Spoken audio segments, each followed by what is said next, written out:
ভারতের ছাত্র যুবদের যে আজ কি ভয়ঙ্কর অবস্থা তা এই ভিডিওটা দেখলেই পরিষ্কার হয়ে যাবে। পাথরের মতো কঠিন মানুষের ভিতরের হৃদয়টাও নীরবে কেঁদে উঠবে এই ভিডিওটি দেখে। বিহার পুলিশের কনস্টেবল পদে পরীক্ষা দেওয়ার জন্য লক্ষ লক্ষ বেকার ছেলে মেয়ে পরীক্ষা দিতে যাচ্ছিল। চূড়ান্ত অব্যবস্থায় বহু দূর দূরান্তে ফেলা হয় পরীক্ষার সিট। সেই সব পরীক্ষার কেন্দ্রে যাওয়ার জন্য পরীক্ষার দিন রাস্তায় বেরিয়ে এই সব ছেলেমেয়েরা দেখে প্রয়োজনের তুলনায় ট্রেন অনেক কম।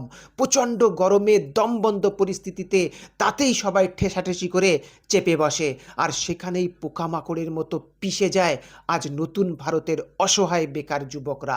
এই মৃত্যুটাই এই নতুন ভারতের যুবকদের দুর্দশার দলিল হিসেবে তোলা থাকবে। বিরোধী দলনেতা রাহুল গান্ধী গভীর শোক প্রকাশ করে টুইটারে লিখেছেন, এই ভিডিওটি আমাকে হতবাক করেছে।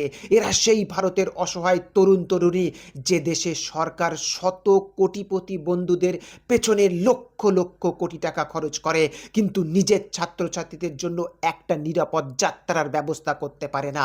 নির্বাচনের সময় এই একই সরকার ট্রেন ভর্তি যাত্রীর ব্যবস্থা করে, আর পরীক্ষা দিতে যাওয়া ছাত্রছাত্রীদের যা ভোগ করতে হয় তা হলো ভিড়, দমবন্ধ করা পরিস্থিতি এবং অসহায়ত্ব।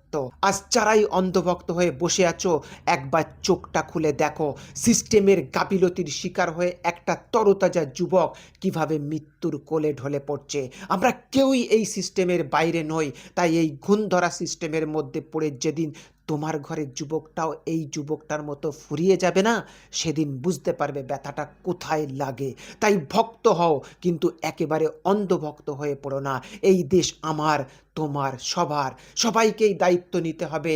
যেমন ভালো কাজের প্রশংসাও করতে হবে, তেমনি যেখানেই অন্যায় হবে ভয়ে ডরহীনভাবে প্রতিবাদ করতে এগিয়ে আসতে হবে। নইলে বিহারের এই দৃশ্য আমাদের বারবার দেখতে হবে।